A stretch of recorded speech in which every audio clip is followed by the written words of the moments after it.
সরকারকে বুঝতে হবে যে, ব্যবসায়ীদের কি প্রবলেম হচ্ছে। বিভিন্ন আমাদের এই যে চেম্বার আছে, আমাদের অ্যাসোসিয়েশন আছে। আমরা যখন এখানে বাজেটের আগে আমরা অনেক আমাদের নিয়ে অনেক মিটিং করা হয়, অনেক সেমিনার করা হয়। কিন্তু বাস্তবে আমরা যেগুলো বলি এগুলোর কোনো প্রতিফলন কোনো সময় হয় না। আমদানি প্রক্রিয়া আরো সহজীকরণ বা একটু কমে নিয়ে আসার জন্য আপনার পরিকল্পনা কি আসলে এই জায়গায়?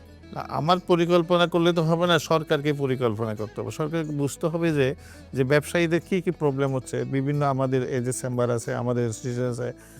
আমরা যখন এখানে বাজেটের আগে আমরা অনেক আমাদের নিয়ে অনেক মিটিং করা হয়, অনেক সেমিনার করা হয়। কিন্তু বাস্তবে আমরা যেগুলো বলি এগুলোর কোনো প্রতিফলন কোনো সময় হয় না।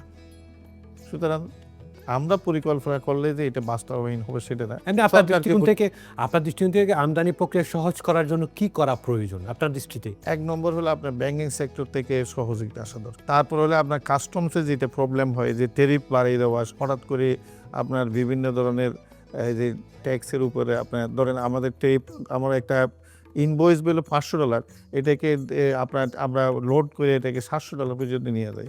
যেন সুগার বর্তমানে আপনার মার্কেট দাম হলো আপনার $500 উইদিন 500, কিন্তু এটাকে আমরা করে ট্যাক্স করি $600 উপরে।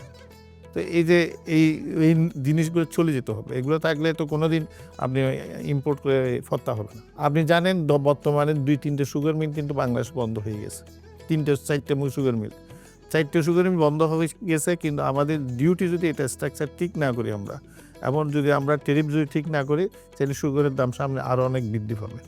তখন তো আর কি করবেন আপনারা? তখন তো আর ব্যবসায়ীদের দোষ দিয়ে লাভ হবে না।